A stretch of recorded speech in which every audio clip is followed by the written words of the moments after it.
Welcome everybody to the first annual More Than a Survivor Gala, the virtual experience, sponsored by the Coffee Shop Talk with Shanita. Tonight we have some amazing guests and survivors here online, virtually for you for the first time. They're going to share their stories of survival in various areas like domestic violence, surviving cancer, surviving other situations, maybe life out on the streets. But whatever it is that they share with you tonight, I guarantee you can relate. So before we get into with the guests, this event is the Hattie M. Wiggins Beacon of Light Incorporated first official event that wants to share about the survival stories of those individuals that are out there that maybe they haven't told anyone, or maybe they have, but I guarantee you that their testimony will be able to help you. And we do have a special guest tonight, our keynote speaker.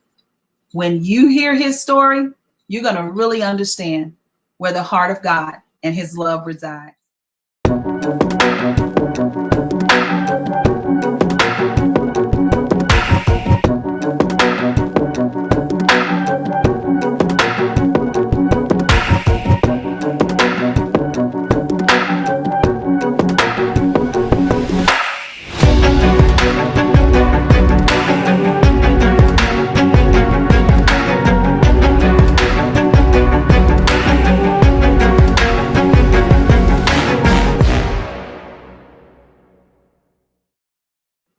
Welcome back to the More Than a Survivor Gala, the virtual experience, sponsored by the Coffee Shop Talk with Shanita. Our first guest is a woman who has a very empowering story. Her topic tonight is "My purpose was locked away in my survival." Please help me to welcome the beautiful Carolyn Williams.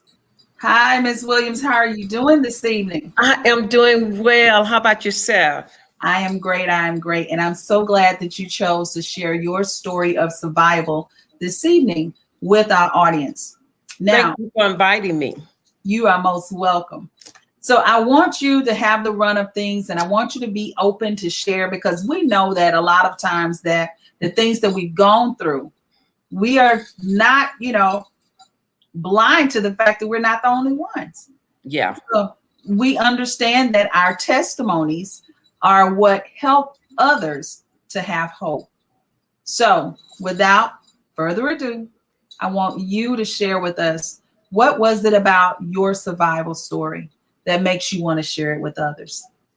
The reason why I want to share with others, because, a lot of times we go through things and we think that we're the only one that's going through it. And I am a survivor of domestic violence. And when you're going through that, it brings shame. You don't want anybody to know exactly what you're going through. But I want to tell you tonight that you are not alone. You are not alone. I've been there, done that. I married a man that I had only known for probably, I guess, about 2 months. I went through abuse with him. I had 3 children when I married him, and I didn't have any children by him. So one of the things that I wanted to do was I wanted to give him a child. I want to have a child by him. But, I went through that period where, the beating and everything, and I was very ashamed. I would not tell anybody. And I remember I wanted to go back to school because I had dropped out of school, and I wanted to go back to school to get my degree. And when I went back to school, my daughter brought this to my remembrance. I had forgot all about this. She said, "Mom, you was determined to get your degree." I was during the time I was pregnant by my husband, during the time. And she said, "You took us to school with you because he wouldn't keep us." And she said, "When you went to school, you had a black eye and you were sitting in the classroom." She said, "But I found it very strange that no one asked you what happened." And she said, "But you was determined." And that's what it is when you're in these kind of relationships. You know, we cannot just have a blind eye and pretend like we don't see what is going on in a person's life. You know, not all the time they will come forth and tell you what is going on. But anyway, I was pregnant from him, and we got in an argument. He had already been beating me before. And I had a dream. And when I had this dream, I dreamed that it was going to be a little girl, and she had beady curly hair. And I told him, I say, let's name this baby Jamie. And so he said, no, what are you talking about? She's going to live. I said, no, she's not. She's not going to live. And we need to go ahead on and name her Jamie. And he thought I was crazy. 2 months later after that, we got into an argument, and I was getting ready I said, well, okay, I'm just going to leave. And when I got ready to leave, I went to get some clothes, and my children were standing behind me. And when I turned around to face him, he had a shotgun and he shot me. And when I got to the hospital, I remember my grandmother was standing over me, and I said these words. I said, Mom, don't worry. I said, the Lord will take care of me.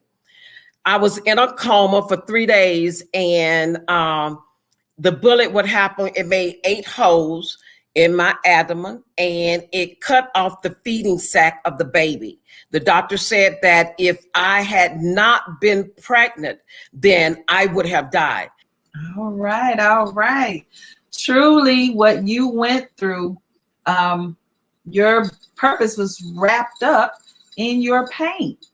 Yeah. And that's amazing that, and it's something about, you know, this happened to you in 79, and my mother was murdered in 76. Wow. And her husband told her the same thing, that, you know, if he couldn't have her, nobody could have her. Yeah. And because of the situation that she was in at that time, there was no favor house. No, there wasn't anything in the area. You know, I remember us going living from one place to the other. We stayed off of East Cervantes Street across from Krispy Kreme donut shop, which is still there today. Uh-huh. You know, I remember so many places that we moved to, and I'm sure it's no doubt because of the situation. But on that particular day, the last house we lived in was on East Lord Street. That house is still there today.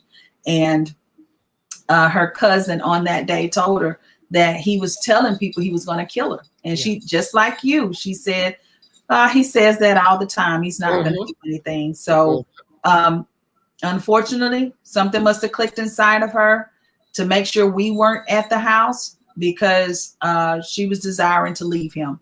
So we know that, you know, even though situations happen, you know, not everybody is okay with that separation. And usually, you know, it takes a violent act before, you know, you survived.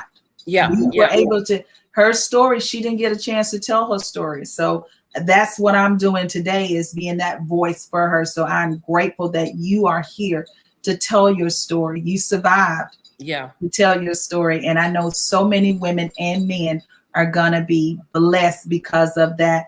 What's the name of the house again? It's Jamie's house. Jamie's house. Jamie's house. Okay. Now I understand why I had to name her that, you know, when God showed me the vision. Now I understand it. Yeah. Yeah. It's Jamie's house. So we're going to thank you. We're going to, you'll be seeing more of her in the coming months. So pay attention, look out for the announcements. Look out for those that are needing the services of Jamie's house. Make sure you get in touch, and we would definitely allow you to be able to get the information that you need. Thank you so much. Welcome back to the first annual More Than a Survivor Gala, the virtual experience. We're going to move on to the next special guest. This young man, I have the privilege of knowing. He is so talented and gifted musically, but what people don't understand and know, he has an even greater testimony of survival.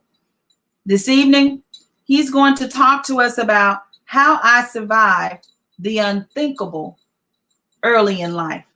Will you please help me welcome the young Mr. Nyron Davis? Hello. Nyron, how are you doing this evening? Hello, I'm good. How about you? I'm great. I'm great. I am so excited to have you on this evening to share your testimony. Thank you.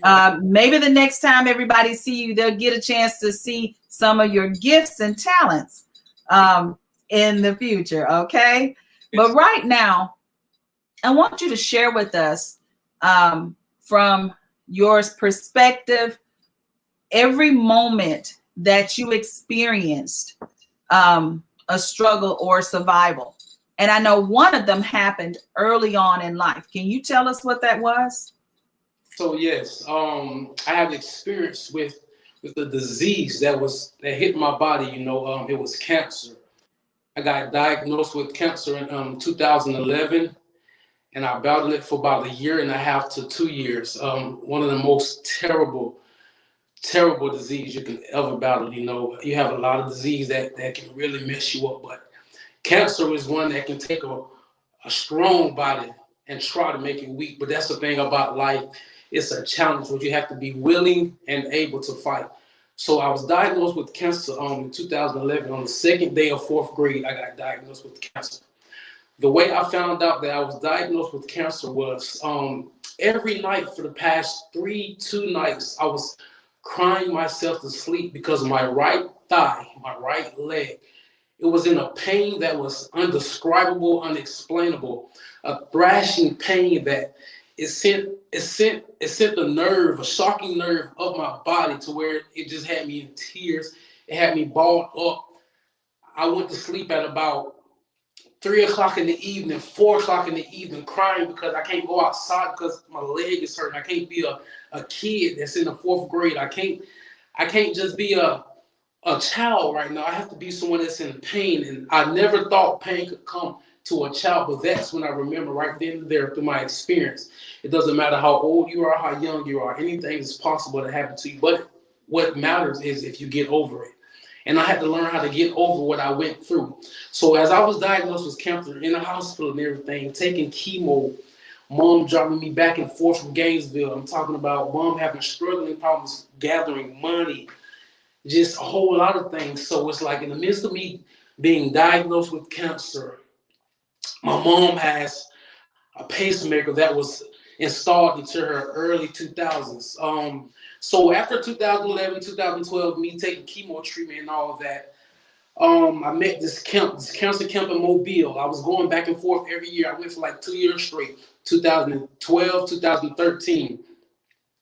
2013, at the end of 2013 is when I came back from that camp in Mobile.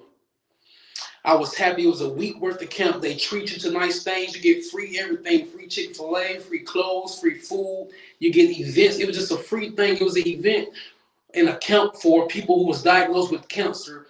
It really makes you forget about what you went through. That was the whole cause of the event and the camp that they had started. It was to have everyone forget what they went through just for a quick second, because you can never forget what you went through in the past. But just for a quick second, you can just take your mind up off of it.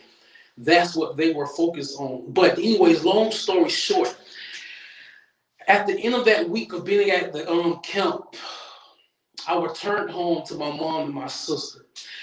When I returned home to my mom and my sister, they were in the living room looking so devastated. It's as if they was just waiting for me to get back in town so I could hear this news that they wanted to tell me. Whatever the news was, they could not tell me over the phone because they just know my love for them.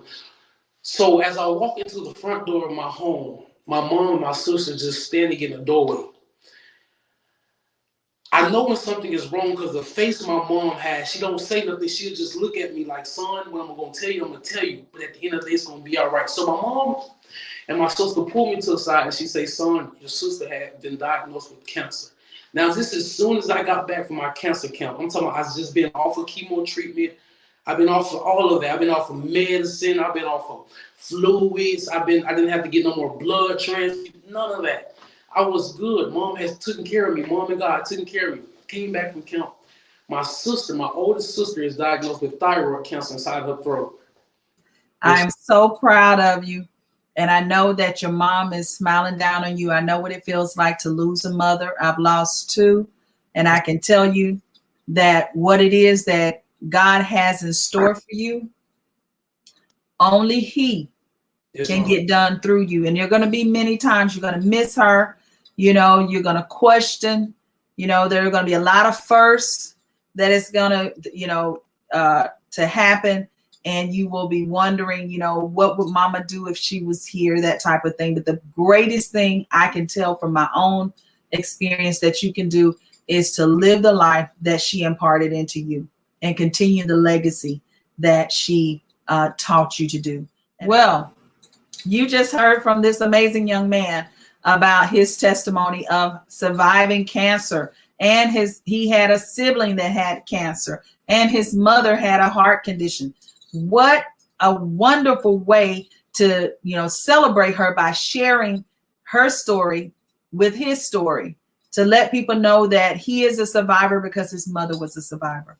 So I will be right back with the More Than a Survivor Gala, and you're going to hear from another young man that is doing some great things in the community. We'll see you back in just a second.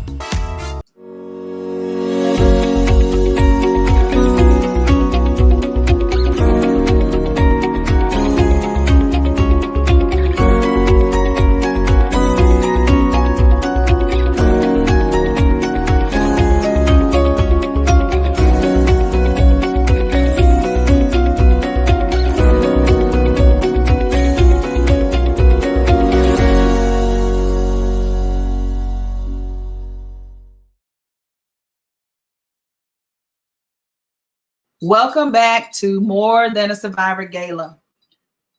We have this next young man, but I'm going to introduce him with a little musical clip and documentary about what he's doing with his survivor story before you hear from him. Man, look, this man think of Pensacola, Escambia County, yeah. He's not signed to a record label. Yeah, you ain't got it like me, but I got a lot of niggas strapped just like me.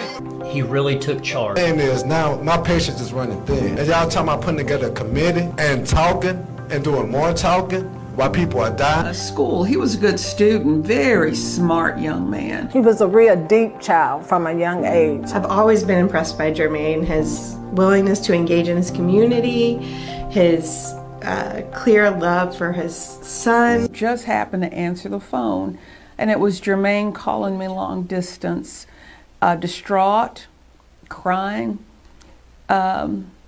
He was suicidal.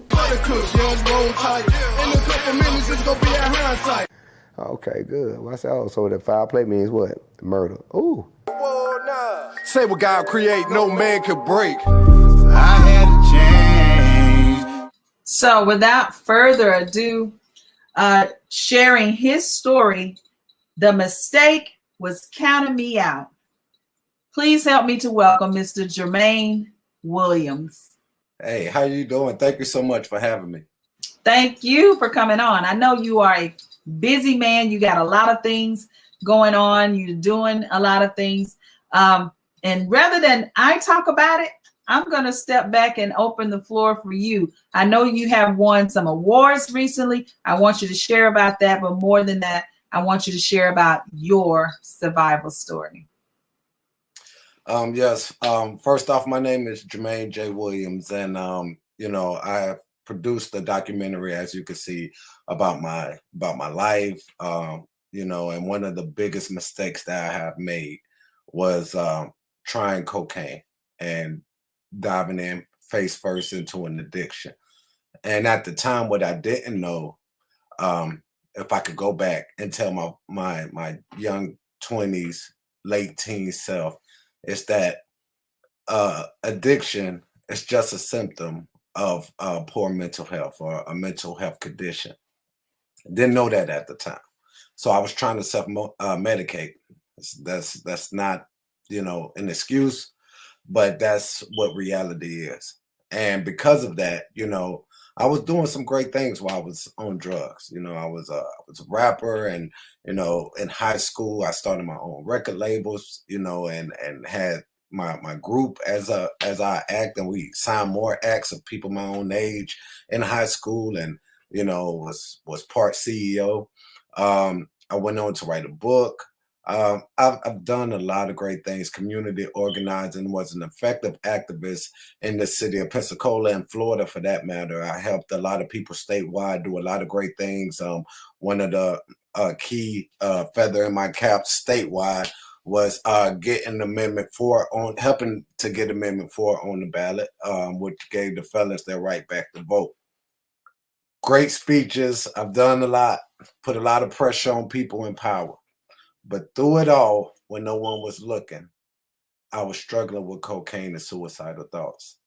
So many people was looking at me in admiration. So many people were looking at me as, you know, there was pressuring me to run for office. And at that same time, I'm struggling with cocaine. I put out a novel called My Brother, the Devil, and Me, which is a fictional story based on the book of Revelations. Always knew God. Never forgot about God. I left God. God didn't leave me. And through it all, I was struggling with cocaine. My book went on to do some great things. Landed a lot of speaking engagements, sold a lot of copies, turned down a couple deals from publishing houses, all while I was struggling with cocaine. But it was one day when I couldn't take it no more. This was 13 years after my first hit of cocaine.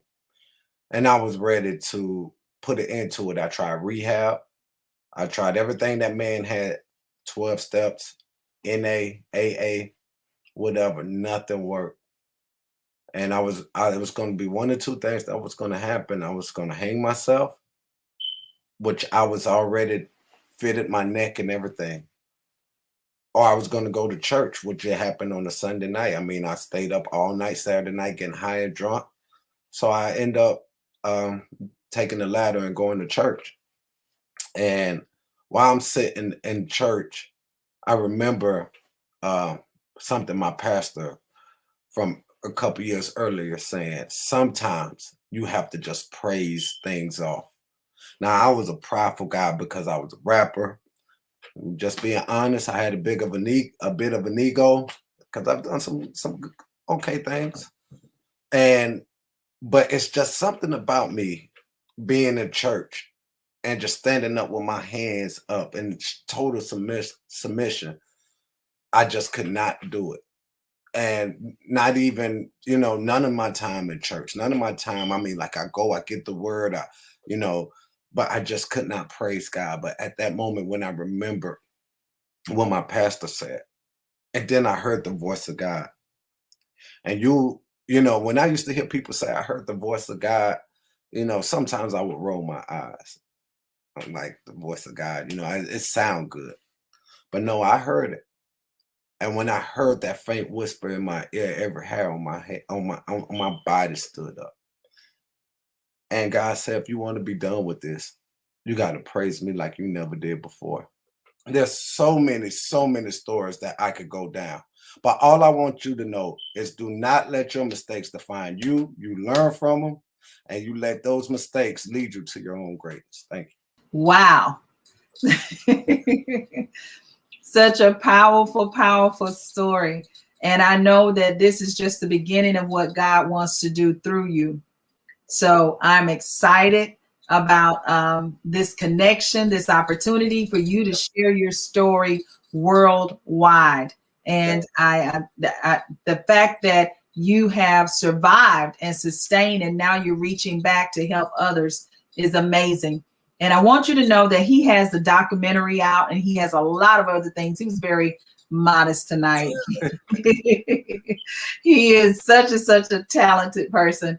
And I want you to definitely keep following us, keep following on this station to be able to see the things that are coming up with each and every one of these guests. Again, Mr. Williams, thank you for coming on and sharing your story with As More Than a Survivor. Thank you so much. I appreciate you so much.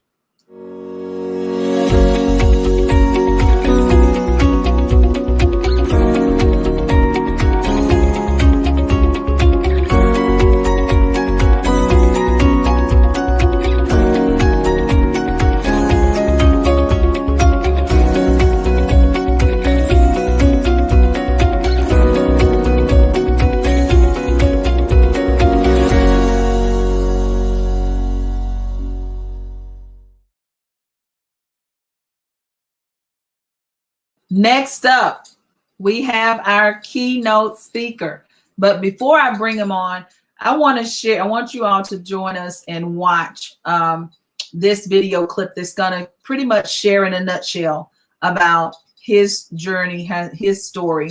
And when he comes on, he's going to share how he's taken that journey and the power of healing and being proactive with your health.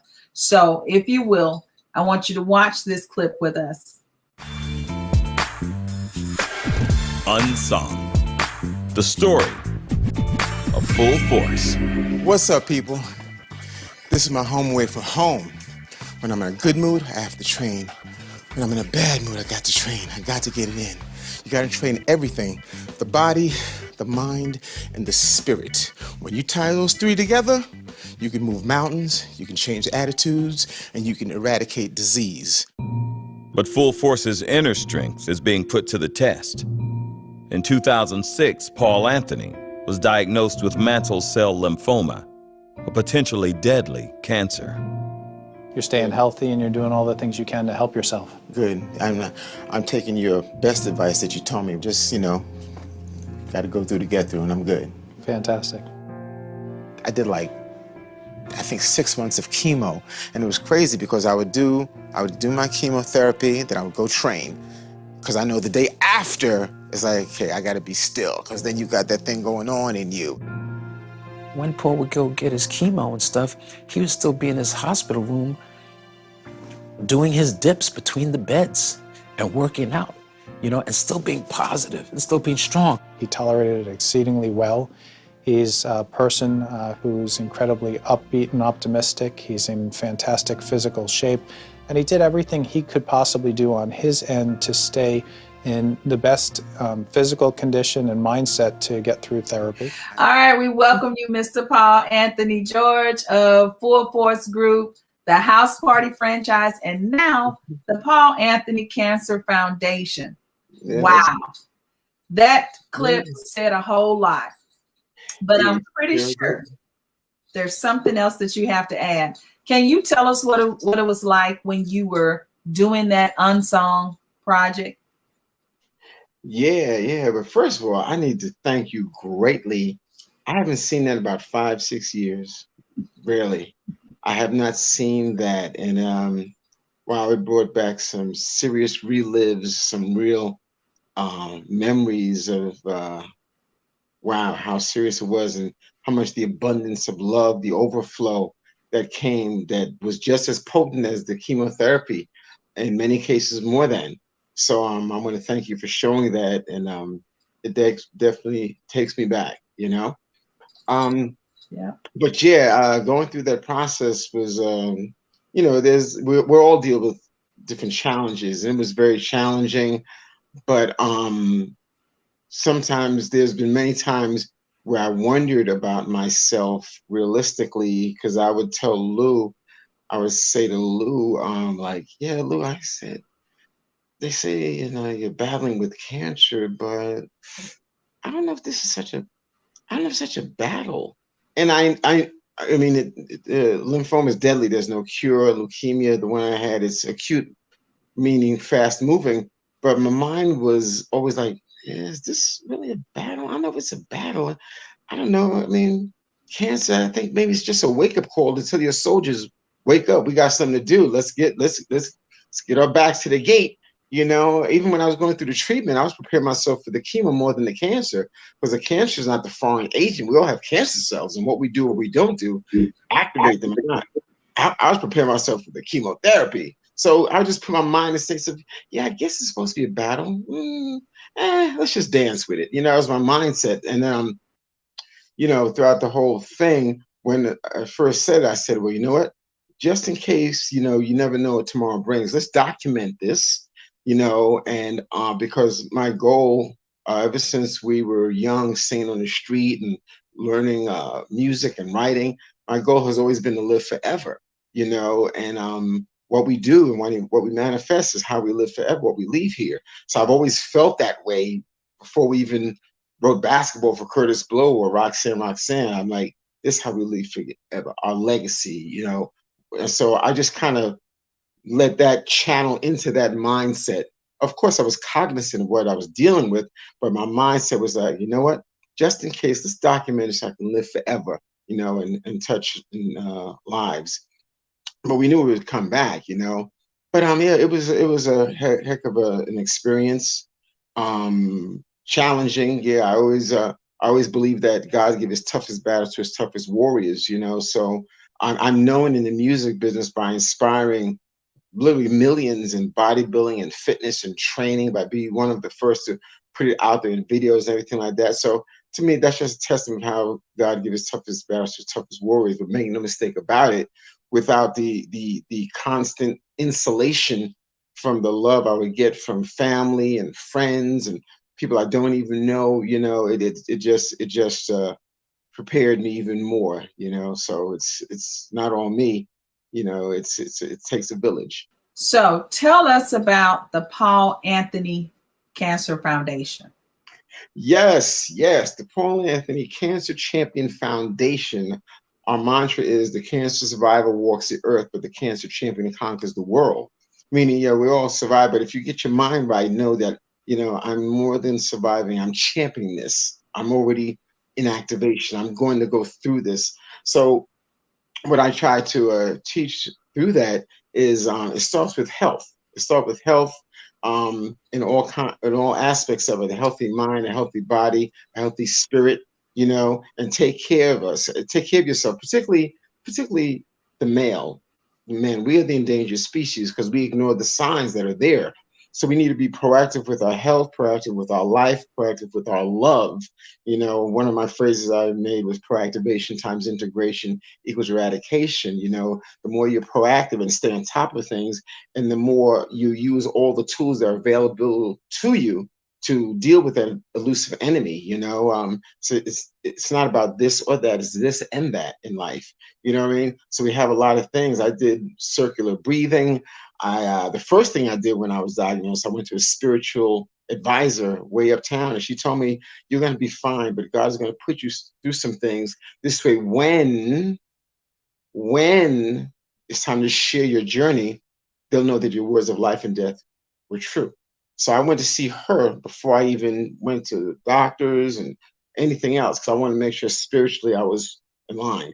And then after that, I did acupuncture. I did a lot of things to prepare myself going in, you know, and working out, training, you know, because for me, placebo is medicine. You know, what the mind can manifest, you know, the body will follow, and they'll be fueled by the spirit. So you just put it all together. So the foundation wanted to teach you to be healthy, for if it were not for my being in great physical condition and mentally, spiritually, I would not have been weaponized to deal with the oncoming cancers. So it starts there, and then always get yourself checked out. And then, you know, we want to find a cure. I mean, my journey, my challenge was cancer, but we'll have different types of challenges. Before my musical ship came in, I was a social worker. You know, I had 167 single mothers. So domestic triumph, and that's what I call it. Domestic triumph, domestic violence is very real. You know, it's very, very similar to cancer. It's not inherited, it's acquired somewhere along the way. It finds its way in, it triggers something, bad things happen. So that's very important to me as well. Mental health, you know, all these things are important. So we need to get to them as soon and come together. Another phrase I like to always say, it's alignment for the assignment. You know, when we come together and do things together, we can get things done. So the foundation wants you to stay proactive with your health, but also let's find a cure to all kinds of diseases and challenges. Mine being cancer, but there are many different challenges. You know, I like to say a phrase that I've learned, that over the years, the worst kind of cancer are not the ones that I've had, nor is it pancreatic or lung. You know, overall, the worst cancer I've learned is cancer of the spirit. So tell the audience and those that are watching what the Moffitt Cancer Research Organization does and what you do in collaboration with them. Right. I mean, I love the Moffitt Cancer Center. I'm on the National Advisory Board for the Moffitt Cancer Center. It's based in Tampa, Florida.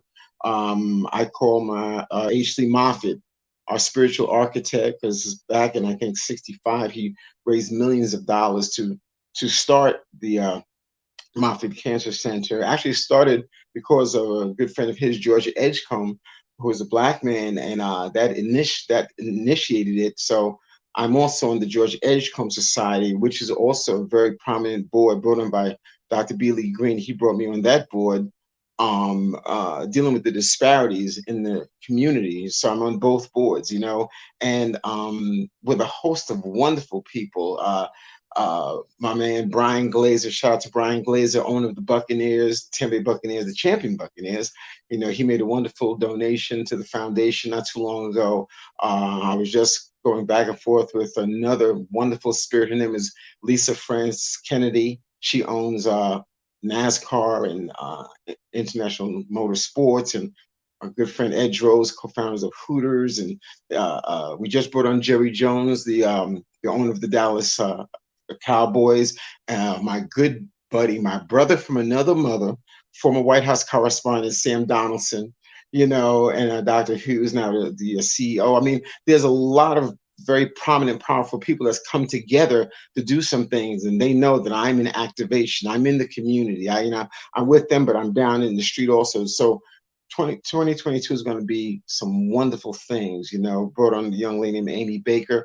We're doing some things. So with the Moffitt Cancer Center, along with the George Edgecombe Society, #1 in Florida, we're making amazing strides towards finding a cure towards cancer and deciding breakthrough with cutting edge trials. It's a wonderful thing. They stay proactive. So I have the dubious distinction of being still an outpatient at Sloan Kettering in New York, but on the board at Moffitt. So I'm always staying in activation back and forth, you know, so we can find a cure. That's the goal, find a cure towards cancer. Oh, wow. How can you not understand? You're hearing these stories of survival. You're hearing about what these individuals have been through. There's nothing greater than hearing the testimony of individuals who have, you know, gone through things, because a lot of times we see the glory, but we don't know the story behind it. And that's what we're doing tonight. Again, with More Than a Survivor Gala, we're going to keep it moving. Is a very, very anointed man of God. He is a leader in the community. He has done some amazing things to help out, but he's also a survivor. And I'm going to get you all to help me welcome our next guest that's going to share how surviving at all costs in order to serve. Welcome, Mr. David Alexander. How are you doing this evening? Well, I am so thankful, Sharonita, to be here on this show among such a great group of powerful individuals, and I'm really enjoying myself, but I'm also honored to be here to also serve, and that's part of my testimony is being a servant. Okay. A lot of people can look at you and see the things that you're doing and know about it. And I want you to also share about the careers you've had and the things that you endured, but share your survival story with them. What was it that you went through that you knew God had his hand directly in? Okay. Well, first of all, before I was diagnosed with cancer, I went through cancer treatment of my son. My son, back in 2015, was diagnosed with stage 4 non-Hodgkin's lymphoma cancer. And what had happened is that it really hit me at the peak of my career. I was just promoted to the position of chief of police, which I was the first African-American chief of police. And there were a lot of things going on that required a lot of experience, experiential knowledge to deal with it effectively. And actually, we were trying to turn some things around that was already on a downward spiral. But my son said something to me that helped him to have faith. And if I had to put 3 words into this whole story, it would be faith, food, and favor. And if you read Exodus 33:13, and also Genesis 18:3, you're going to find out those 2 people, Moses and Abraham, were required to do some things that was not only traumatic to them, but it was also setting them up to be some of the greatest noted leaders in the Bible. So, but my son was diagnosed with non-Hodgkin lymphoma cancer. When we found out about it, it was stage 4. He told me, he said, Dad, he said, I believe I'm going to be healed. He says, if you can wait 5 years to be promoted to police chief without any evidence that you're going to get it, then I know I can wait on God to deliver me from this cancer. I'm just going to have to do whatever he tells me to do. And so that became very instrumental because even being chief of police, I still had to be strong and I had to serve. I had to be an example of my faith. And I had to serve, not so much as to satisfy myself, but I had to serve in a capacity to satisfy God. And so being that servant leader with a servant mindset, you people are feeding off of you, people are watching you. So you begin to live out what you say you believe, what you say you're all about. And in the midst of helping my son through he had 6 aggressive treatments of cancer, for cancer. And halfway through those 6 treatments, he was cured. There was no signs of cancer. But what happened when I got diagnosed in 2016 is that now I had to have the same faith for me. And during my son's treatment, they said that we had to keep his immunity system up. And so I asked God, I said, Lord, help me. And he gave me this idea about a juice that we put together to help keep his immune system build up and also help his body to just regain strength and begin to fight back. And it's using ginger root, garlic, honey, and lemon. And so when I said, help me, he gave me that. And I began to give it to my son. And he really began to show a lot of strength in the midst of the treatments that he was taking. And even though they were perplexed about what happened, why did all the cancer go away, they continue to have him finish the remaining 3 treatments. So therefore, we had to keep his immunity system up. And so what happened is when I got diagnosed with prostate cancer, I was fed back the same faith that I had given to him.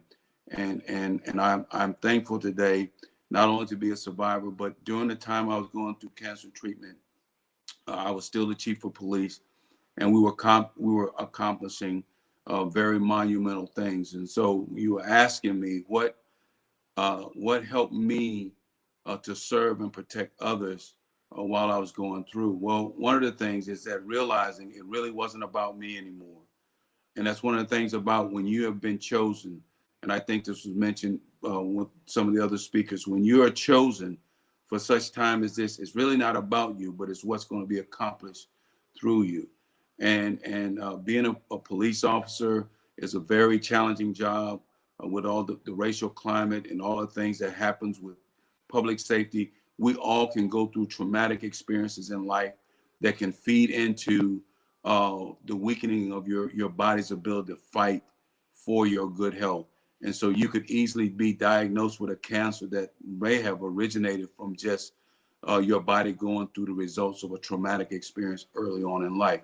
And sometimes it's not early on in life. It's in the latter parts of your life when your body is not able to recover. So food, we learned how to eat better and eat foods that'll help fight inflammation in the body. Such a powerful testimony. And the fact that you did it and were able to continue to serve the people of the city, serve the people in your community, minister, to people when you knew maybe there were times you needed to be ministered to yourself, helping you to, helping your son through his situation, is amazing. Maybe what he went through helped you. Again, I want to thank you, Mr. Alexander, for coming on and sharing your survival story. And we know you will be back. Thank you. Thank you very much. Thank you for having me. These stories are compelling. There's something that you can get encouragement out of from each and every person that has been on this evening. They're letting you know that they are more than a survivor. Our next special guest this evening at our first annual More Than a Survivor Gala is a beautiful young lady that has a story to tell. This young lady wants to share with you that your words cracked me, but they didn't break me. Will you please help me welcome our next guest this evening? Hello, everyone. How y'all doing today? Justice. How are Thank you? Thank you for coming on this evening to share your story. I've had the privilege of knowing you for many years. And over the course of that time, I have watched you grow. I have watched you endure. I have watched you to overcome things that many young people would have given up a long time ago, or maybe turn to other choices of dealing with the problem. But this evening, you're going to share how words they may have cracked you some, but they didn't break you. Will you tell those that are watching what I mean by that? First of all, I want to give an honor to God. I just want to say to God be the glory. I'm thankful for everyone who got on here and shared their experience. I just want to start off with a scripture today. Excuse me, saying encourage everyone to read Luke 18:1. I'm very grateful for Miss Shanita. She has guided me and led me through a lot. I thank God for her and her life and her purpose. I just want to say, does anybody have a that didn't work praise? I most definitely do. To be 22 years old, I've been through a lot, and I'm pretty sure everybody know I'm much younger than most of y'all on here. But I just want to say that we were born to do this. I am a victim of bullying. I was a teacher's child. I went to school with my mom, and she taught in the same school that me and my siblings went to, and it was not easy at all. I wrote my first book when I was 11 years old. Like, when you hear that, you probably say, like, dang, like, why is she writing a book at 11 years old? You know, I've endured a lot.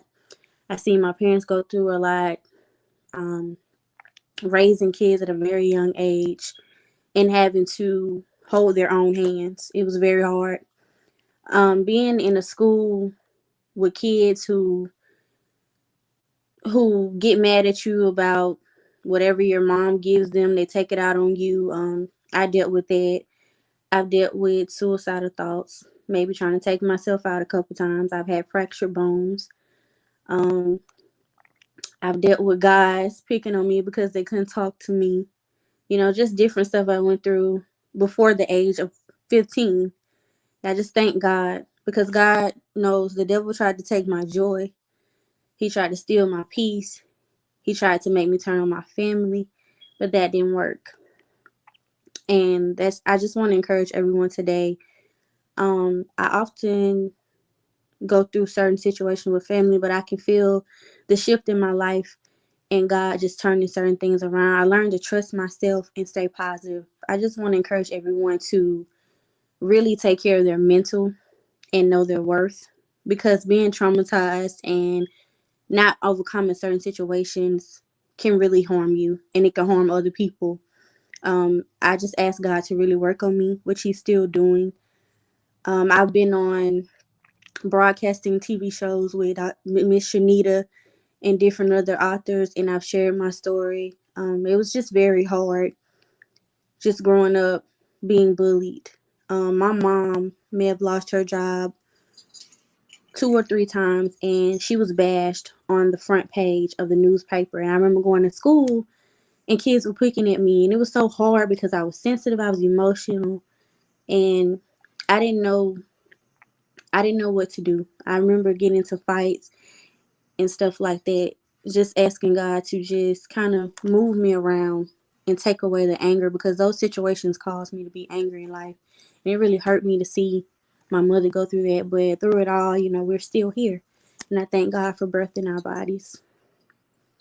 That is amazing. And I applaud you for being strong enough to share your testimony, because a lot of times we were taught as kids that what happened at home stays at home. But we've come to know that when you keep things locked up inside, then you can't heal. And a lot of times you can't forgive. because you don't know how to deal with that pain because you haven't dealt with it. And as you said earlier, it's not to anything negative against your parents and what was going on. We've all had situations with our parents or family members. And the thing is, and the key is to try to get past it, to get to the root of the problem, to find out what's going on. And it's not, a lot of times we do things as parents that we don't mean to do.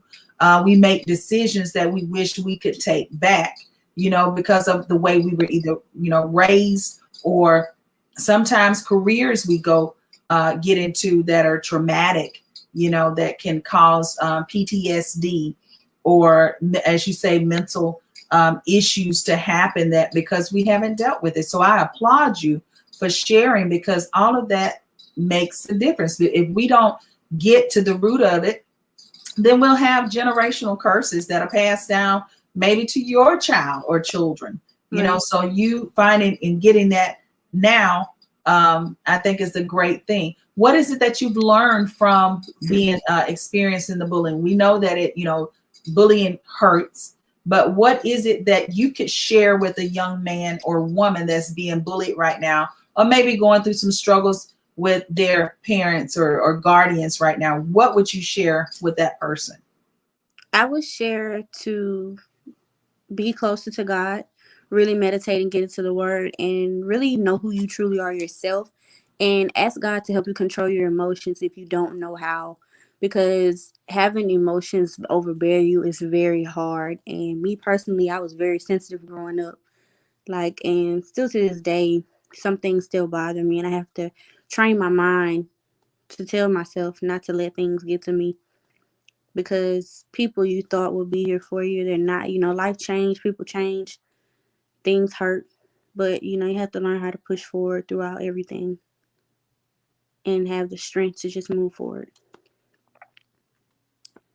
So I would tell my younger self, or younger young man or woman, to not be so angry, because having anger built up inside of you will cause you to hurt someone else or hurt yourself in the future.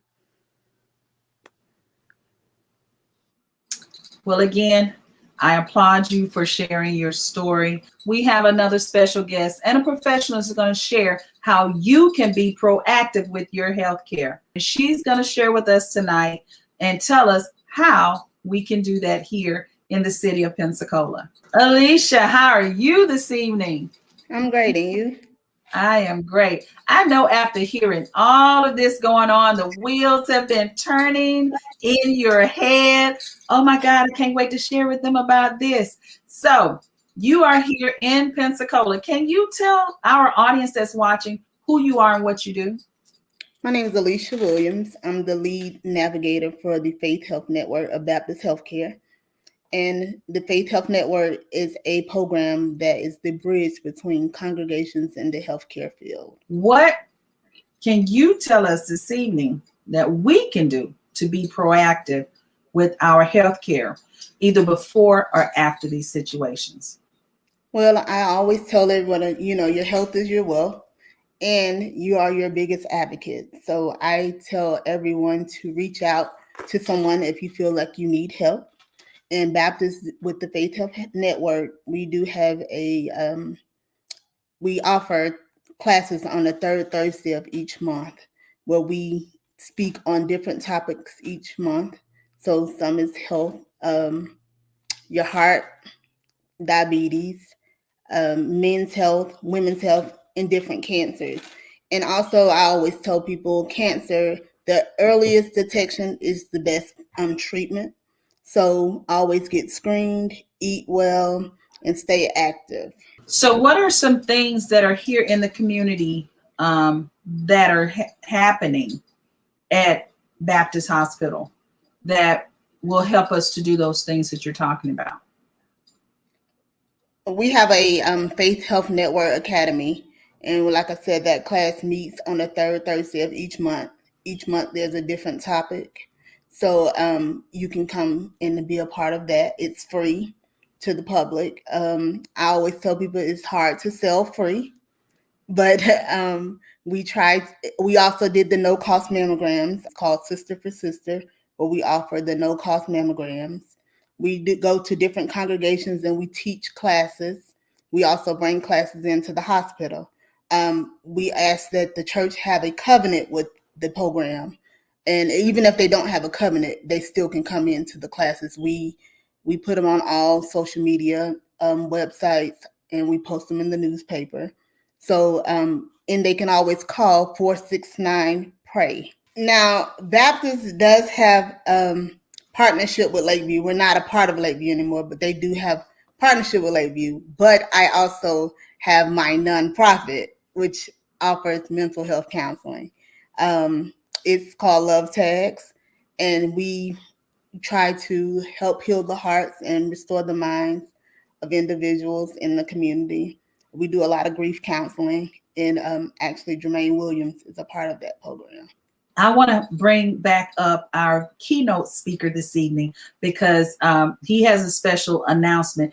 But I also have a young lady before I bring him up to a very special presentation. She's going to briefly share with you who she is, why she is focused with what she's doing. She is at the Florida Agriculture and Mechanical University, FAMU. Am I correct? Okay. And she's a freshman and she's in nursing. So this is so important that we encourage our youth to not only go into careers, but go into careers because they're passionate about it, because they have a reason for it. So if you will, help me to welcome. Thank you for having me. Thank you for coming back. So hi, I'm Miaja Armstrong. I'm a freshman at FAMU and I play softball. So pretty much I got into nursing because I grew up with my mom. She was a single mom for the most part until she married my stepdad. So she was diagnosed with lupus shortly after she gave birth to me. So growing up, she was sick a lot, and I would go get her little throw up pen or just always be right by her side, like her little nurse pretty much. And I think that's definitely one of the major reasons that I decided to go into nursing, because for one, I want to help those that are sick, just like my mom. And then for two, just the idea of helping someone who's in need, I just want to be that person. Well, you all have heard this young lady. And so now I think we can officially say she is the Hattie M. Wiggins Beacon of Light first scholarship recipient of financial reward award. I hope you can see it. We will be awarding her $250 from the organization. Congratulations. The More Than a Survivor Gala, I say, was a success. You have heard from so many people tonight, and you have heard about their stories of survival and how they are giving back into the community. Yes, indeed. Among a lot of things that my brothers and I will be doing in the way of music, film, in the way of purpose, I'm so proud to welcome Miss Shanita on board as my executive vice president for the Florida chapter for the Paul Anthony Foundation.